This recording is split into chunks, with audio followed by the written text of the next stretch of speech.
Hello, what's up guys? Assalamualaikum. Today আমি নিয়ে আসলাম আপনাদের জন্য আরও একটা অসাম ভিডিও। আজকের এই ভিডিওতে আপনাদেরকে জানাতে যাচ্ছি Realme V15 ফোনটি সম্পর্কে, ফোনটিতে কী কী থাকছে না থাকছে এবং এই ফোনটির ফুল স্পেসিফিকেশন নিয়ে আজকের এই ভিডিওটি।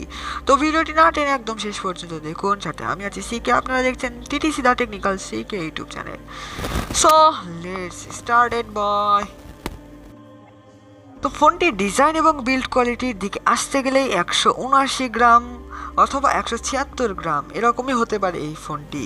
সিলভার, ব্লু, ইয়েলো, পিঙ্ক অর্থাৎ রূপালি, নীল, হলুদ এবং গোলাপি এই 4 কালারে আসতে পারে এই ফোনটি।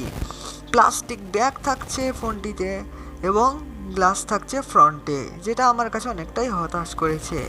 তবে তাই ফোনটি ধরলে অনেকটা প্রিমিয়াম ফিল পাওয়া যাবে না। তবে ওই যে ফ্ল্যাগশিপ প্রসেসর দিয়ে এই ধরনের ফোন আসলে আমার কাছে কেমন যেন একটা মনে হয়।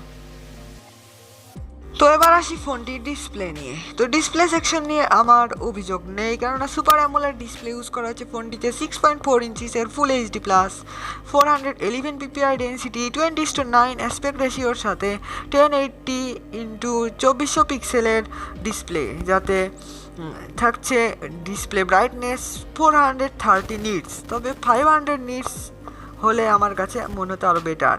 ফিঙ্গারপ্রিন্ট ফোনটিতে থাকছে ফিঙ্গারপ্রিন্ট হিসেবে আন্ডার ডিসপ্লে ফিঙ্গারপ্রিন্ট সেন্সর, যেটা আমার কাছে অসাধারণ একটা ফিচার বলে এবং অসাধারণ একটা সিস্টেম বলে মনে হয়েছে। তো গাইজ, যদি কথা বলতে যাই ক্যামেরা নিয়ে, ফোনটিতে ইউজ করছে 64+8+2 মেগাপিক্সেল 3টি ক্যামেরা, এবং 64 মেগাপিক্সেলের ক্যামেরাটি ওয়াইড অ্যাঙ্গেল, 8 মেগাপিক্সেলটি মেবি টেলিফটো অথবা আলট্রা ওয়াইড হতে পারে এবং 2 মেগাপিক্সেলের ম্যাক্রো। তো 4K 30 FPS এ ভিডিও শ্যুট করা যাবে এই ফোনটিতে। ফ্রন্টে থাকছে 16 মেগাপিক্সেলের ক্যামেরা, যেটাতে ভিডিও শ্যুট করা যাবে 1080p 30 FPS এ। ফোনটির পারফরমেন্স নিয়ে, তো ফোনটিতে থাকছে অ্যান্ড্রয়েড 10 এবং Realme UI।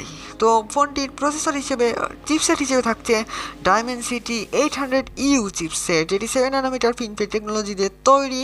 Mali G57MC3 GPU থাকছে ফোনটিতে। 128 এবং 256 দুটি ভেরিয়েন্টে পাওয়া যাবে এই Realme V15 ফোনটি। তো প্ল্যাটফর্ম হিসেবে আমার কাছে অসাধারণ লেগেছে, বিকজ এই ফ্ল্যাগশিপ প্রসেসর দিয়ে এই ধরনের ফোন যদি এত কম দামে আসে তাহলে অনেক মানুষই কিনবে। It's a better deal. তো গাইস, এবারে কথা বলি ফোনটির ব্যাটারি নিয়ে। ফোনটিতে থাকছে 4300 mAh এর ব্যাটারি এবং 50 ওয়াটের ফাস্ট চার্জার। তো 50 ওয়াটের ফাস্ট চার্জার দিয়ে ফোনটি চার্জ করতে 47 মিনিট লাগবে, যেখানে Realme X2 Proতে 4000 mAh এর ব্যাটারিতে লাগছে 35 মিনিট। তো আমার কাছে মনে হচ্ছে এটা অনেক তাড়াতাড়ি এবং সময়কে সেভ করবে, এবং লোয়ার বাজেটে অর্থাৎ এত কম দামের মধ্যে এই ধরনের আসলে একটা বিস্ময়কর বিষয় আমার কাছে মনে হলো। এবং 18 মিনিটে 50% চার্জ করে দিবে এই ফোনটি, এটাই কোম্পানি দাবি করছে। তো আমার ধারণা মতে 18 মিনিটে 50% হলে তো সাধারণ মানুষের অনেকটাই সময় বেঁচে যায়।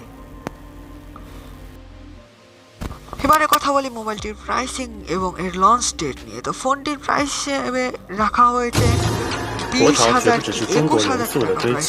এই প্রাইস রেঞ্জে আসলে বেটার হবে, তবে এই ফোনটির প্রাইস 20,000 টাকা হবে না।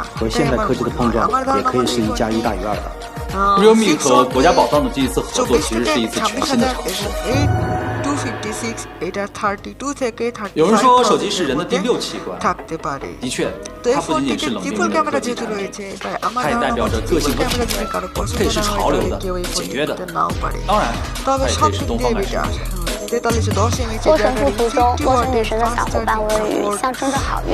鱼从先秦时期起就有很深厚的文化内涵， চিপসেট 是祥瑞的象征，也是现代经历的原型之一。 作为现代年轻人非常喜爱的东方元素，锦鲤是科技与文化交融的那个点，所以我们推出了国潮锦鲤手机。为了体现科技国潮，真我 V15的锦鲤色采取非光谱渐变的色彩设计，将红黄蓝3个不同波的脸色重新排列，是全新的工艺语言。第一次看到锦鲤色的手机呢，感觉到有一些惊喜。我们基于手机的设计理念，构想了锦鲤色天空之境的3D 场景。从视觉创作上来讲，国潮是支点，承载了传统的美学和当下的潮流，也为视觉的创作提供了丰富的延伸。我们也希望以锦鲤手机为切入点去传递一种态度：锦鲤不单单是好运，越过龙门才能化身为龙。敢想敢做敢坚持，越努力才会越幸运。我是向海，科技为国潮带来